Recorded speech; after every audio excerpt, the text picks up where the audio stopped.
The early Han period, which was from around 180 to 141 BCE, saw a rise of private enterprise and a proto-capitalist system. This came on the heels of the harsh, centralized rule of the Qin dynasty. Consequently, the early Han emperors swung the pendulum from state control and adopted a laissez-faire approach based on Taoist non-intervention principles. The state allowed for industry to flourish by lowering taxes, while it reduced its control over key industries like iron and salt, and therefore allowed private merchants and entrepreneurs to thrive. As a result, Han China saw massive economic growth, a booming international trade along the Silk Road. Thus, it saw a rise of incredibly wealthy merchant families. However, the Han Chinese saw the same issue that modern economies see, in that when the economy booms, this will often lead to vast wealth inequality. Subsequently, this inevitably leads to the consolidation of economic power in the hands of a few, and these powerful private interests often challenge the authority of the central government. This all changed under the reign of Emperor Wu, who ruled from 141 to 87 BCE, as he swung the economy to state control. Much of this was driven by the fact that Emperor Wu faced constant threats from the Xiongnu nomads, and therefore he needed vast resources for military expenses, but the previous regime of lower tax meant that the treasury didn't have adequate resources to fund expeditions to present-day Mongolia and surrounding regions of northern China and Central Asia. Furthermore, Emperor Wu saw the wealthy merchant class as a threat and as a source of untapped revenue. Under Emperor Wu's minister Song Hongyang, he implemented sweeping reforms that would be considered radical even today. The state nationalized key industries as it created monopolies on the production and distribution of essential goods like iron, salt, and liquor. This guaranteed the state a steady, massive income. He also implemented price stabilization through price smoothing techniques by buying grain cheaply in times of plenty when the prices were low, thus pushing the prices up for the farmer, and then he sold it more affordably in the times of scarcity, smoothing out price volatility and preventing famine. Sang Hongyang then centralized the currency as the state took firm control over minting of coins to standardize currency and prevent debasement. The result was the state became exceedingly powerful and wealthy, able to fund its ambitions. However, the unintended consequence was it stifled innovation, created a bloated bureaucracy, and was often criticized for producing inferior goods compared to the private sector. In fact, this debate between salt and iron monopolies, or state control and private enterprise, was most notably recorded in the Discourse on Salt and Iron in 81 BCE, a text that reads like a modern economic policy debate. The fact is, economic policy swings in Han China are not unlike the modern economic tensions we see today. So, for example, when Emperor Wu nationalized iron for weapons and toolmaking, he also nationalized salt, which was vital for food preservation. These were done for reasons of state security and revenue. The modern debate over state support for semiconductors, green energy, and AI is driven by similar concerns: national security, economic sovereignty, and capturing the value of future growth industries. The US CHIPS Act and China's state-led industrial policy are direct descendants of this ancient logic.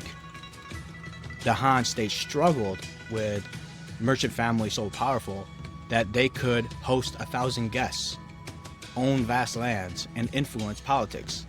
Essentially, the ancient equivalent of tech giants or too-big-to-fail banks. Now we see antitrust lawsuits against companies like Google and Amazon, and the debate for breaking up large financial institutions. They echo Han's suspicion of concentrated private power that can eclipse public interest through monopolistic behavior.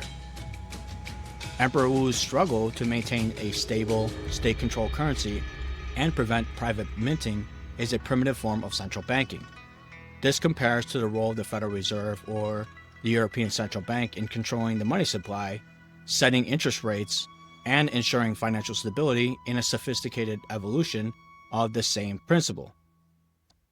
Zhang Hongyang's ever-normal granary was a form of price smoothing that allowed for price control and social safety nets designed to ensure the stability of the population. Nowadays, we have debates in nearly every country over price caps on pharmaceuticals, energy and agricultural subsidies, and strategic petroleum reserves all operate on the same core idea, that the state has a role in mitigating market failures to ensure social and economic stability. The Western Han Dynasty, which was from around 206 BCE to 9 CE, didn't provide a final answer because there isn't one. The pendulum continues to swing because both forces are essential. Private enterprise drives innovation, efficiency, and growth. State control or regulation ensures safety, stability, funds public goods, and protects national interests.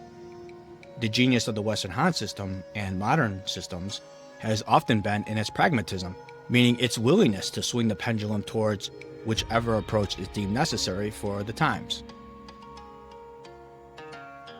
This is in large part why understanding and knowing history is so important, because these ancient debates are key to understanding not only Han China's economic history, but also the fundamental tensions that continue to shape the global economy today.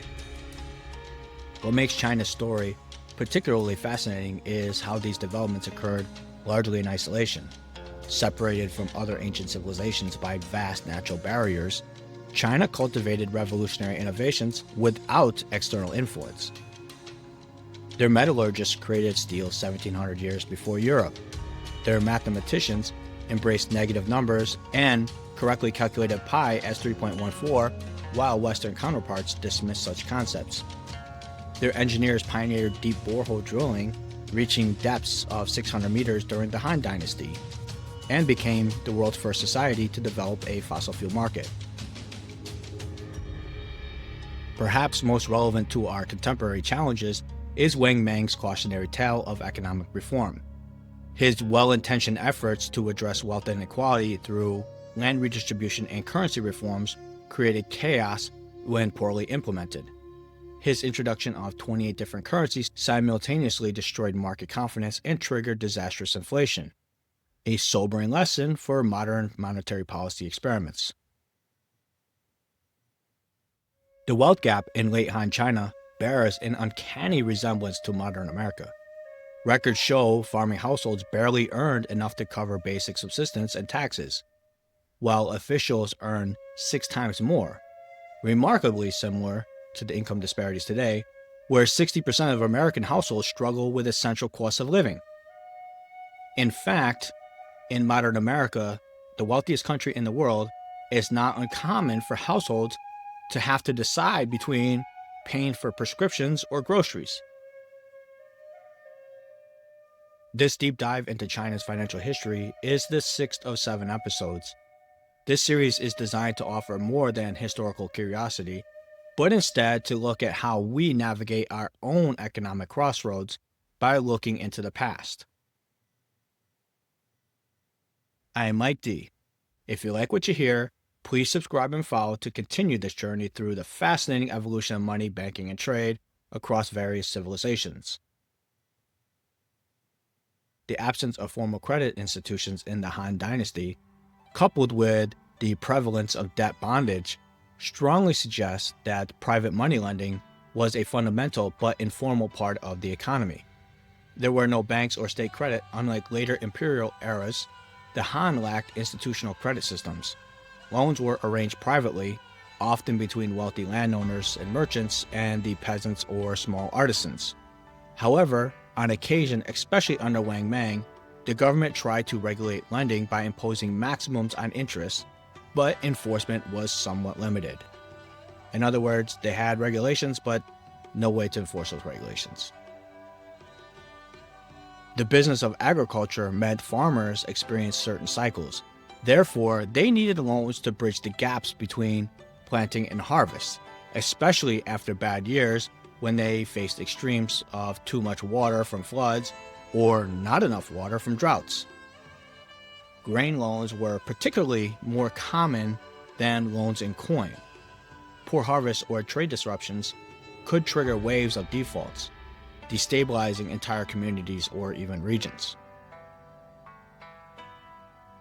Commercial growth was typically associated with urban artisans and merchants who often relied on credit to buy materials or stock of goods, especially in long-distance trade. Examples being the silk trade or even lacquer. The Han government taxed commerce and profited from stable production, such as textiles and salt, but for the most part, except for Wang Mang, they didn't regulate private lending, which would allow the elites to fill certain gaps. The late Western Han dynasty was ultimately a critical period of monetary instability and economic decline. This was a prolonged economic slump which spanned the late Western Han and the Qin dynasty under Wang Mang, who ruled from 9 to 23 CE, with lasting repercussions into the Eastern Han dynasty, the Eastern Han dynasty being from 25 CE to 220 CE. In fact, probably the last time China as a whole would be completely stable was when Emperor Xian was in control, as he probably was the last effective ruler of the Western Han dynasty. He ruled from 74 to 49 BCE. Ultimately, the problems faced by the Eastern Han could be traced back to Emperor Wu of Han, whose policies disrupted private commerce. Like I said, Emperor Wu ruled from 141 to 87 BCE. His state monopolies in salt, iron, and coinage were centralized to fund wars against the steppe tribes. Thereby, he squeezed out private merchants. Then he introduced his currency reforms as Emperor Wu introduced multiple coinages, but these were often debased or even rejected, and caused mass confusion among the buyers and sellers. The end result was private coin circulation came to a crawl because there was no trust in the coinage, and the state's heavy-handed control disrupted markets, often leading to shortages. But then Wang Mang's rule was marked by even more monetary chaos. He introduced 28 new currency types, including the archaic forms like the spade and knife money. He ultimately attempted to revert to pre-Qin systems. Additionally, his other reforms were overly complex, poorly executed, and therefore they lacked public trust. Counterfeiting exploded, and the economy regressed to a system of credit and in-kind payments due to the lack of coinage in transactions. The reliable Wuju coins, introduced by Emperor Wu, were withdrawn entirely. This disrupted decades, if not centuries, of monetary stability. Gold, which was previously used for large transactions, vanished from circulation entirely and was possibly melted down and hoarded. You add all this up, and it's a recipe for disaster for the Eastern Han, of which they never fully recovered from these disruptions. There were too many debased and counterfeit coins. With no trusted official currency, private mints produced inferior coins, leading to Gresham's law, which means bad money drives out good money. People hoarded sound coins, which were the Wuju coins, if any remained, while the debased and counterfeit coins flooded the markets. The lack of coins meant the government had to resort to taxation in kind as the state shifted from coin taxes to grain and silk. This reflected the decline of monetization, which resulted in a continued ancient depression as urban commerce shrank as the currency systems failed. Anytime you disrupt overall currency and circulation, you are almost certain to create an economic depression. In Han China, this meant people fled the previously prosperous cities and moved back to the countryside. We saw the same thing with the collapse of the Western Roman Empire. Therefore, as expected, just like in the post-Roman Empire, power shifted back to the landed elites, who collected rents and grain, thus weakening the central state's financial base even more. Western Han's commercial growth had basically reversed course as it took major steps backwards. The Han experience underscores how currency stability underpins commerce. Once lost, recovery is slow. Modern depressions or deep recessions can be traced back to some sort of liquidity crisis, whether it was during the Great Depression when banks failed in the US, but also gold disappeared from the international market as it was hoarded primarily in the United States and France. Therefore, the British Empire was flailing and Eastern Europe was in crisis and ready to fall into the newly formed Soviet hands as they were trying to create a moneyless state. Like so many places, the leaders thought it was best to enact state overreach and not rely on the invisible hand of the market.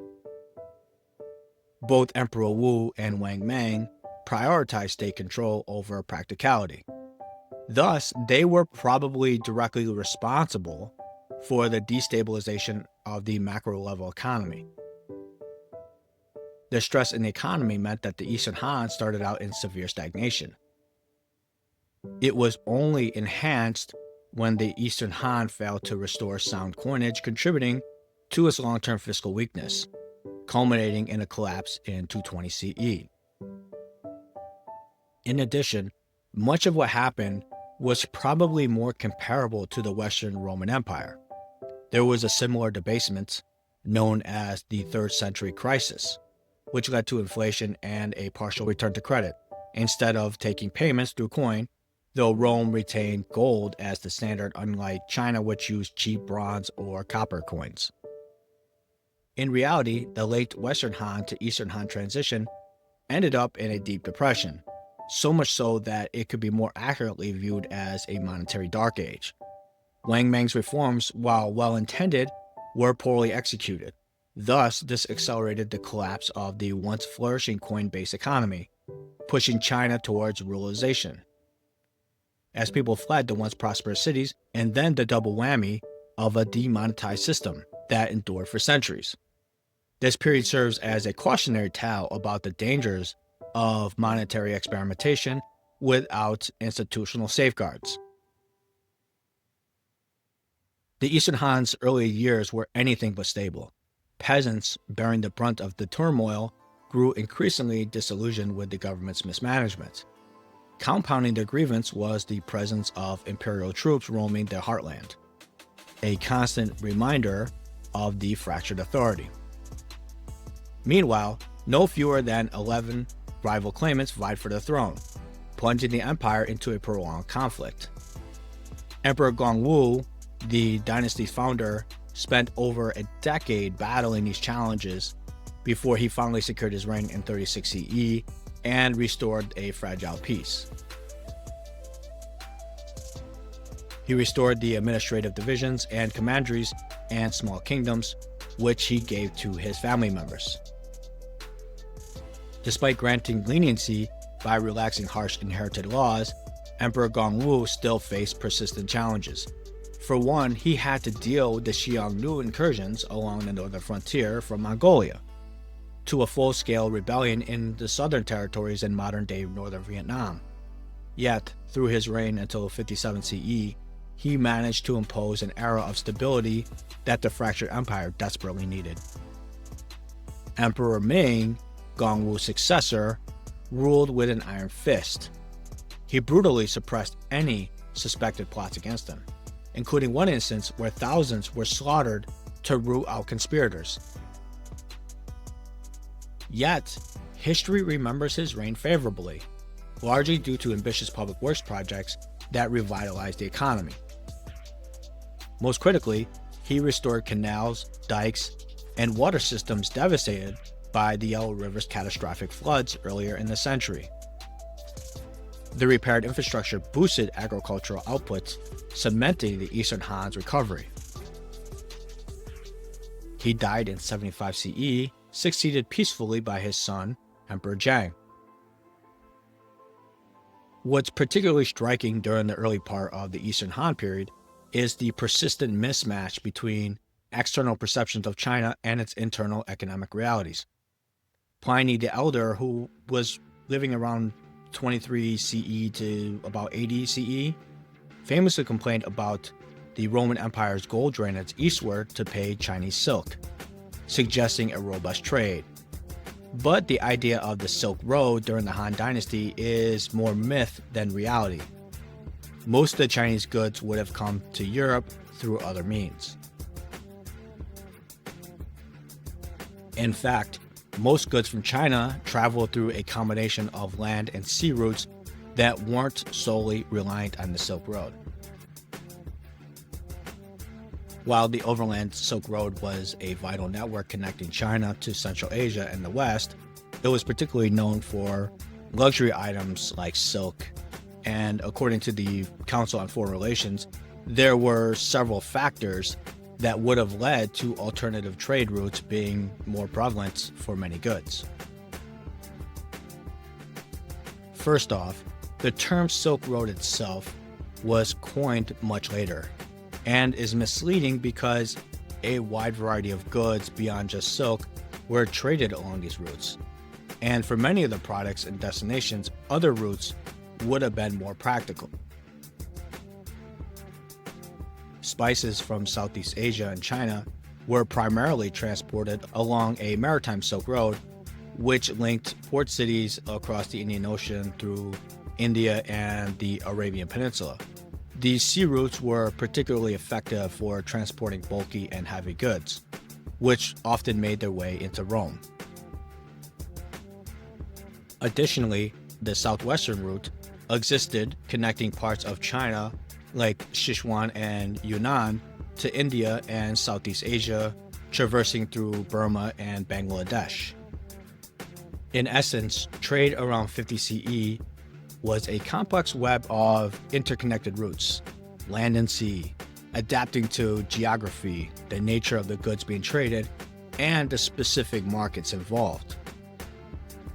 Consequently, Roman merchants who were primarily from Egypt and Syria, and not Rome specifically, did reach India to purchase Chinese silk, along with cotton, spices, and gems. Yet there is scant evidence that Roman goods flowed back into Han China in any meaningful quantity. Chinese imports largely consisted of luxury items from Western Asia and India. These items would have included things like coral, pearls, and gemstones, not Roman exports. Structured large-scale trading caravans did not fully emerge until the 3rd century CE, after the fall of the Han Dynasty.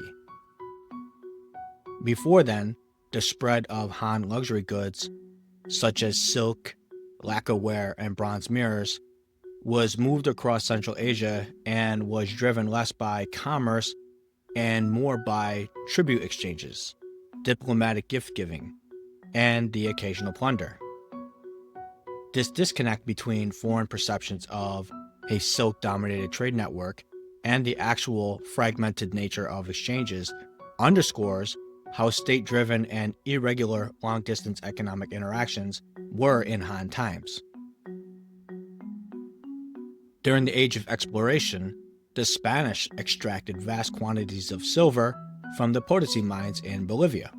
Much of that silver bypassed Europe entirely, flowing straight to China, whose exports, such as ceramics, silk, and other fine goods, remained in high demand in Europe. Yet, China had little interest in European products. The Chinese could produce comparable goods more cheaply and at better quality themselves. We see the same thing today comparing the US and China trade. Ships enter the port of Los Angeles and the port of Long Beach full of shipping containers, but leave nearly empty when they go back to China.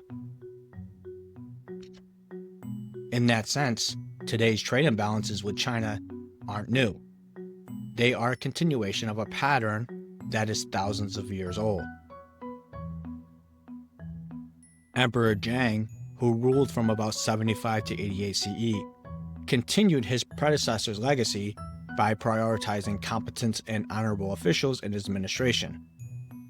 He actively promoted commerce through the expansion of trade routes.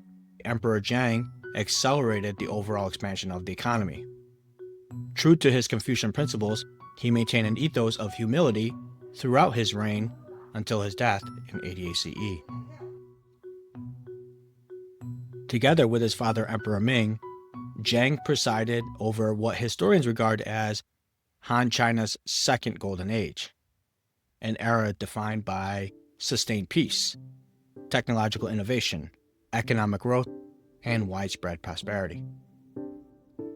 Emperor Zhang expanded trade through a combination of infrastructure investments and developments, diplomatic outreach, and institutional reforms. He was able to accomplish much of this because he was able to build on the stability of the Eastern Han's Second Golden Age.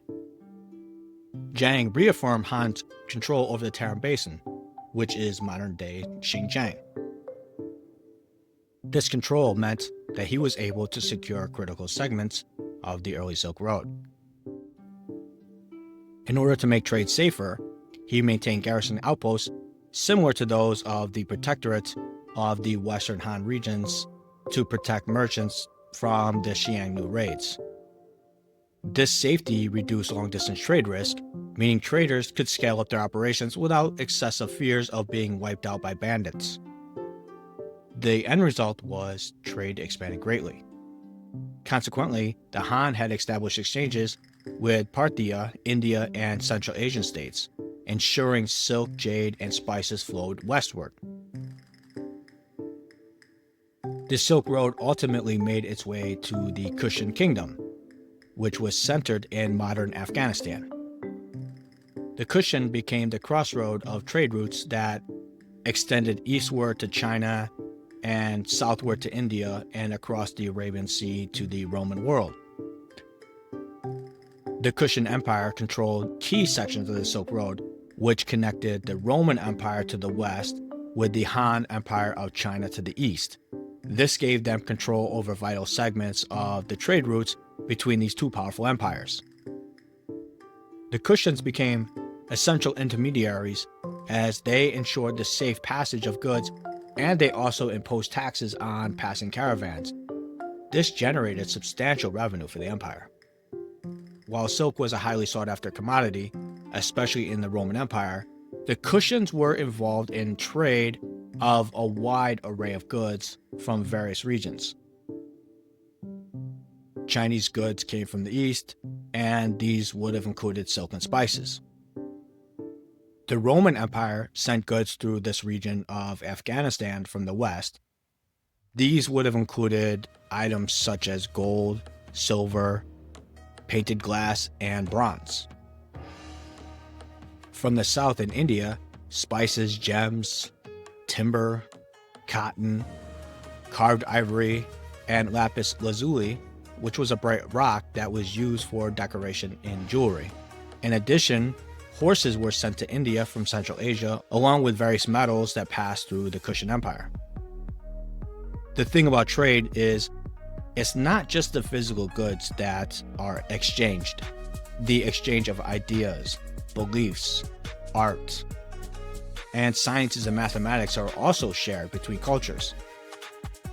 Maybe one of the biggest ideas that was exchanged was the spread of Buddhism from India to Central Asia and China. In essence, the Kushan Kingdom's prosperity stemmed from its strategic geographic position, its ability to manage and protect the trade routes, and its involvement in the exchange of a diverse range of goods, with Chinese silk being a prominent and highly valued commodity in this extensive network. The Kushans also minted a prodigious amount of gold coin, the first coins in the Indic world perhaps. And these were often reminted from Roman coins, but merchants in Central Asia preferred Chinese silks rather than coins as their preferred medium of exchange. Additionally, no Kushan coins have been found in Han territories. The Han shipped large quantities of coin to its frontier regions to pay its soldiers, but these coins did not circulate beyond the garrison towns. It is most likely due to the fact that the coins used in Han China were low-quality coins. They were made of bronze and copper alloys, and not generally from precious metals like gold or silver. Therefore, they had little use outside of the empire. If it were gold or silver coins, there is a decent possibility that Han coins would have been found as far away as Britain, as high-value coins would have traveled far and wide. Roman coins, including gold and silver, have been found in China and are linked to trade along the Silk Road, indicating that higher value coins traveled well internationally. The Han also expanded south through improved land and river routes into modern Yunnan and Vietnam, connecting with the Southeast Asian maritime trade networks. From this region, the Han imported pearls, spices, and tropical hardwoods. But it is important to note that the southern maritime routes were underdeveloped compared to later Tang Song periods. The Eastern Han used the Confucian framework of tribute to formalize trade with nomadic groups, which would have included the Yuan and the Chang, and they would have exchanged silk for horses and furs.